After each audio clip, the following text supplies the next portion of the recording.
وأتوب إليه أستغفر الله ربي وأتوب إليه أستغفر الله ربي وأتوب إليه لا حول ولا قوة إلا بالله العلي العظيم أعوذ بالله من الشيطان الرجيم بسم الله الرحمن الرحيم الحمد لله رب العالمين بارئ الخلائق أجمعين وباعث الأنبياء والمرسلين الذي بعد فلا يرى وقرب فشهد النجوى الذي خلق الخلائق بقدرته ونشر الرياح برحمته ووتد بالصخور ميدان أرضه ثم الصلاة والسلام التحية والإكرام على البشير النذير السراج المنير حبيب إله العالمين أبي القاسم محمد اللهم صل على محمد وآل محمد وعلى آله الأطيبين الأطهرين الأنجبين الذين أذهب الله عنهم الرجس وطهرهم تطهيرا اللهم صل على محمد وآل محمد ولا سيما النور على النور في طخياء الديجور الإمام المنصور والسراج المستور مهدي هذه الأمة وخاتم الأئمة سيدنا وإمامنا حجة ابن الحسن العسكري أرواحنا وأرواح العالمين لتراب مخدمه فداه وعجل الله تعالى فرجه الشريف ولعنة الله على أعدائهم بغاصب حقوقهم ومنكري فضائلهم مجمعين من الآن إلى قيام يوم الدين أما بعد يا عباد الله أوصيكم ونفسي بتقوى الله فإن الدنيا قد أدبرت وآذنت بوداع وإن الآخرة قد أقبلت وأشرفت باطلاع ألا وإن اليوم المضمار وغدا السباق والسبقة الجنة والغاية النار أفلا تائب من خطيته قبل منيته ألا عامل لنفسه قبل يوم بوسه عزیزان گرامی سب سے پہلے میں خود اپنے نفس امارہ اور آپ تمام حضرات کو تقوی الہی اور خوف الہی کی طرف دعوت دیتا ہوں یہ دنیا یہ رنگ برنگی دنیا جس کے جھانسے میں ہم لوگ آ چکے ہیں اور اس دنیا کی مذمت میں امیر المومنین علی بن ابی طالب علیہ السلام نے جو کلمات اپنی زبان درربار سے ارشاد فرمائے ہیں میں سمجھتا ہوں کہ شاید کسی نے اتنی مذمت نہیں کی ہوگی جتنے امیر المومنین نے دنیا کی مذمت کی. حضرت فرماتے ہیں یا دنیا غری غیری، اے دنیا تو میرے علاوہ کسی اور کو دھوکہ دے، میرے سوا کسی اور کو دھوکہ دینے کی کوشش کر، اس لیے کہ علی تیرے دھوکے میں آنے والا نہیں ہے. انسان اگر دنیا سے رشتہ توڑ دے اور اللہ سے رشتہ جوڑ دے تو اس کی یہی کامیابی ہے. اس لیے کہ جتنا انسان دنیا کے مسائل میں گھرتا چلا جاتا ہے اتنا ہی انسان اللہ سے دور ہوتا چلا جاتا ہے. یہ آرزویں، یہ خواہشیں، یہ تمنائیں انسان کے اندر جو جنم لیتی ہیں اور جب سر ابھارتی ہیں تو انسان اس کے حصول کے لیے، اس کی تکمیل کے لیے ایڑی چوٹی کا زور لگاتا ہے، چاہے اس کو دین کو طاق پر رکھنا پڑ جائے، چاہے اخلاقیات کو پیچھے چھوڑنا پڑ جائے، چاہے شریعت سے ہاتھ دھونا پڑ جائے، لیکن چونکہ دنیا اس کے دلوں میں رچی بسی ہے تو اس چیز کو حاصل کرنے کے لیے ہر چیز کو چھوڑنے کے لیے تیار ہوتا ہے۔ لیکن ہمارے یہاں، ہمارے نزدیک معیار جو ہے وہ رضا الہی ہے، اللہ کی خوشنودی ہے، قرب خدا ہے۔ ہم قرب الہی کے لیے، رضا الہی کے لیے، اللہ سے نزدیک ہونے کے لیے ہمیں حکم دیا ہے کہ آپ ہر وہ کام کریں جس سے آپ کا رشتہ اللہ سے مضبوط ہو جائے، ہر وہ عمل انجام دیں جس سے آپ کا اور آپ کے خدا کے درمیان قربت بڑھ جائے۔ چنانچہ ائمہ معصومین علیہ السلام کی زندگیاں، ائمہ معصومین علیہ السلام کی سیرت ہم سب کے لیے نمونہ عمل ہے۔ یہ ایام جو گزرے ہیں 2 دن پہلے، صدیقہ طاہرہ فاطمہ زہرا سلام اللہ علیہا کی ولادت کی تاریخ، اور اس سے قبل جناب ام البنین سلام اللہ علیہا مادر ابو الفضل العباس علیہ السلام کی شہادت کی تاریخ تھی۔ یہ 2 شخصیتیں ایسی ہیں، 2 خاتون ایسی ہیں کہ جن کی زندگی کا اگر ہم آپ مطالعہ کر لیں تو ہماری نجات کے لیے کافی ہے۔ اور یہ 2 ذوات مقدسات ایسی ہیں کہ جن کا شرف یہ ہے کہ دونوں امیر المومنین کی زوجیت میں، ایک جناب ام البنین اور ایک ام الائمہ صدیقہ طاہرہ سلام اللہ علیہما، یہ دونوں امیر المومنین کی زوجہ، یہ شرف ان دونوں کے لیے۔ زوجہ ہونا کمال نہیں ہے، بیوی ہونا کمال نہیں ہے، بیوی اگر شریک مقصد ہے تو یہ کمال ہے۔ آپ کیا مقصد کا ساتھ دے رہی ہو تو سبب کمال ہے۔ امیر المومنین نے جب صدیقہ طاہرہ سے شادی ہوئی امیر المومنین اور جناب ان کی وفات شہادت کے بعد جناب ام البنین سے رشتہ ہوا تو امیر المومنین علی علیہ السلام کی سیرت ہمیں درس دیا ہے کہ تم اگر رشتہ کرنا چاہتے ہو تو سیرت دیکھو، کردار دیکھو، حسن مت دیکھو، خوبصورتی مت دیکھو، مال و دولت مت دیکھو۔ ہمارے یہاں الٹا سسٹم ہے، ہم حسن دیکھتے ہیں، پراپرٹی دیکھتے ہیں، جائیداد دیکھتے ہیں، جاب پر ہے یا نہیں ہے، گھر ہے یا نہیں ہے، کردار کیسا بھی ہو چلے گا، مگر یہ سب ہونا چاہیے۔ لیکن اہل بیت علیہ السلام کی سیرت یہ ہے کہ وہ ان میں سے کسی چیز کو نظروں میں نہیں لاتے، کردار دیکھتے ہیں۔ اس لیے کہ اولاد میں دولت منتقل نہیں ہوتی،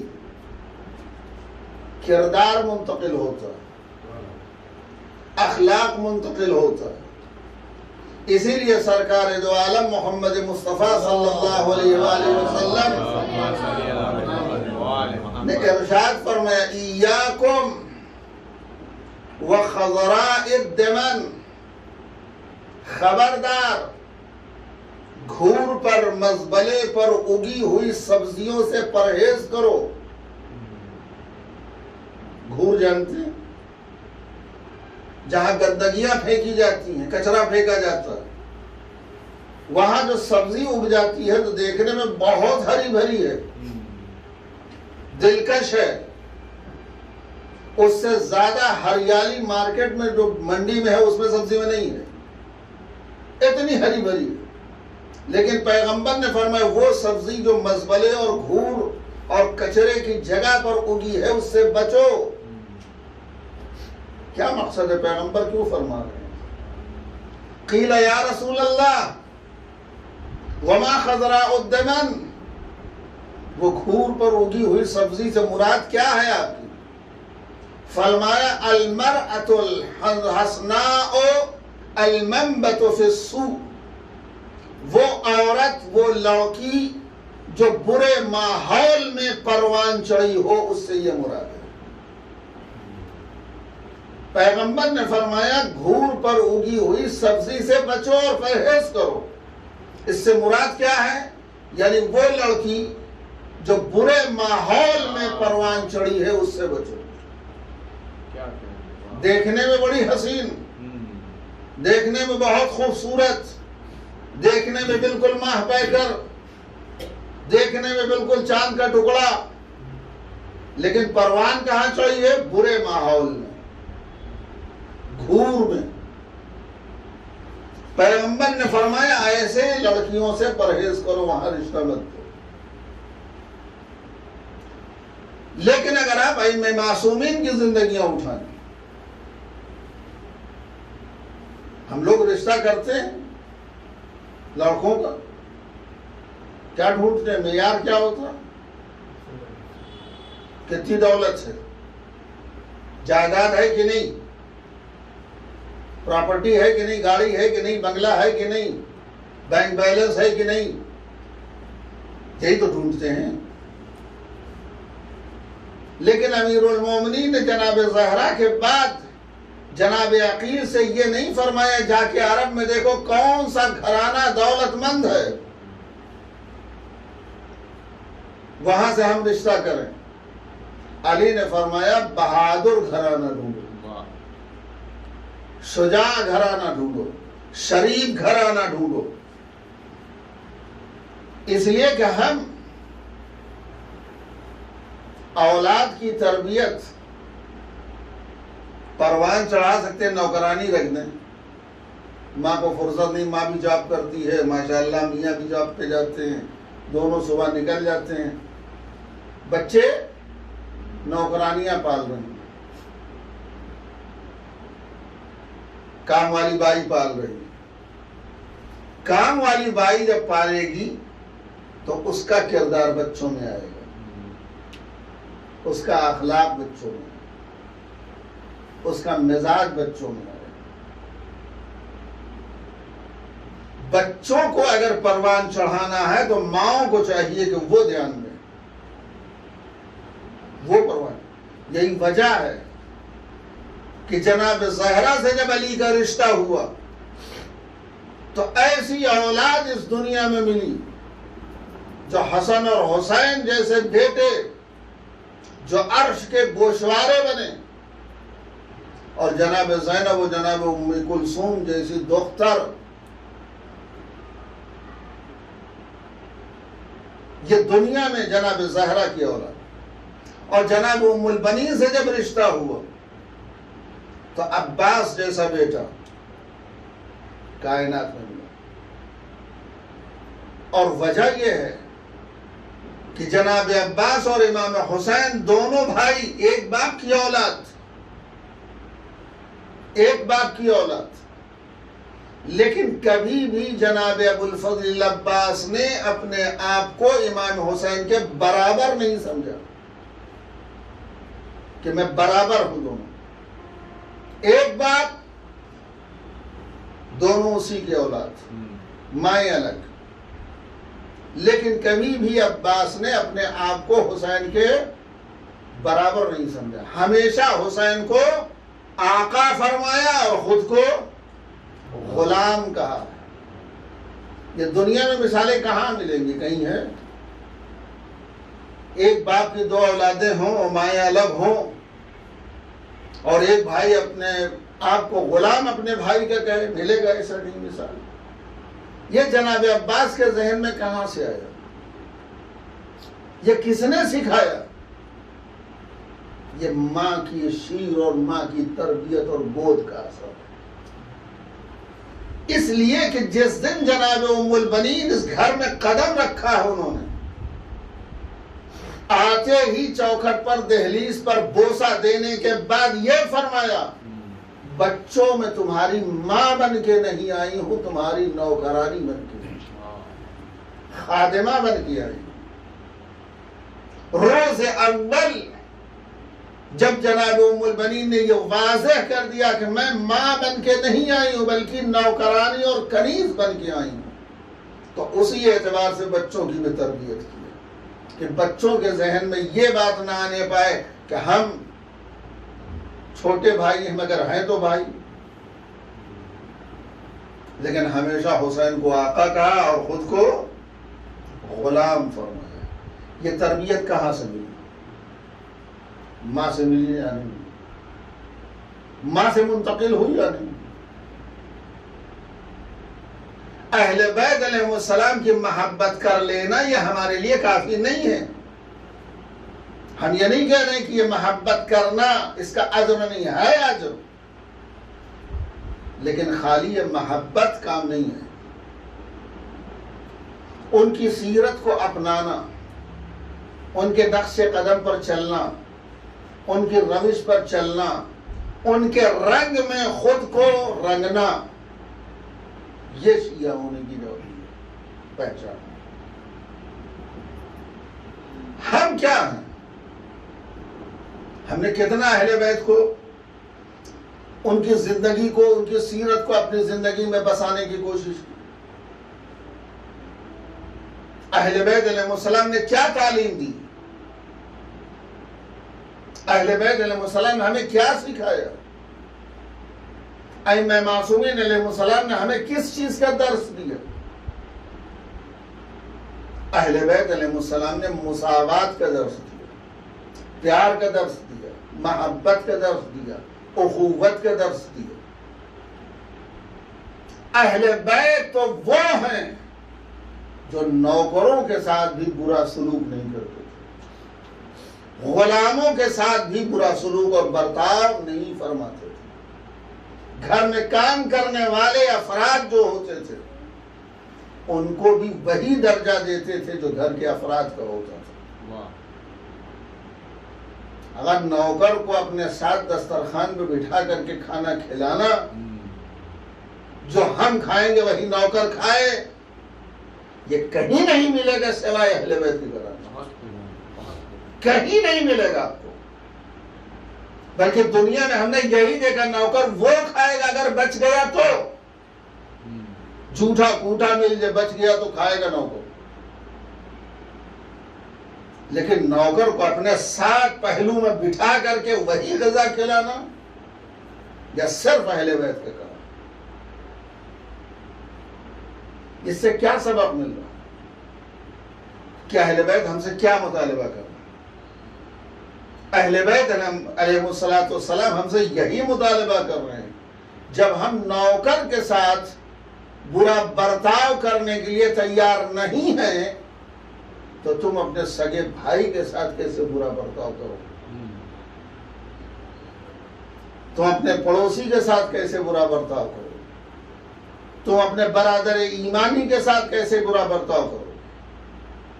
اہل بیت علیہ السلام ہم سے یہ چاہتے ہیں کہ ہم ان کی زندگی کو اپنی زندگی میں لیں، ان کی سیرت کو اپنانے کی کوشش کریں، ان کی روش پر چلنے کی کوشش کریں، ان کے رنگ میں خود کو رنگنے کی کوشش کریں۔ شیعہ بننا آسان نہیں، شیعہ ہونا آسان نہیں ہے۔ اگر اہل بیت علیہ السلام اپنے غلاموں کے غلاموں کے غلاموں کی غلامی میں بھی ہمیں قبول کر لیں تو کافی ہے۔ ہم واقعاً حقیقی شیعہ بن جائیں۔ اگر ہم حقیقی شیعہ تو میسم کون ہے؟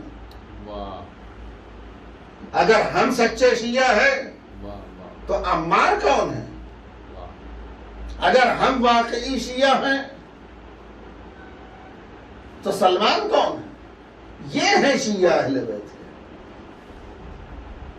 یہ ہیں اہل بیت کے شائنے والے حقیقی معنی میں۔ ہم تو خالی ہیں بس دعوے کے لیے ہیں، زبانی خرچ، محبت کا دم بھرتے ہیں، لیکن یہ بھی محبت اسی وقت کام آئے گی جب ہمارا عمل اچھا ہو، ہمارا کردار اچھا ہو، ہمارا اخلاق اچھا ہو، ہم اپنے آپ کو اہل بیت علیہ السلام کی سیرت پر چلائیں، لے آئیں، کوشش تو کریں۔ ہم یہ نہیں کہہ رہے کہ ہم سلمان بن جائیں گے، ہم نے کبھی یہ دعویٰ نہیں کہ ہم میثم ہو جائیں گے، ہم کبھی نہیں کہہ سکتے کہ ہمارا کردار عمار جیسا ہو جائے گا، لیکن کم از کم کوشش تو کر سکتے ہیں، کوشش تو کر سکتے ہیں۔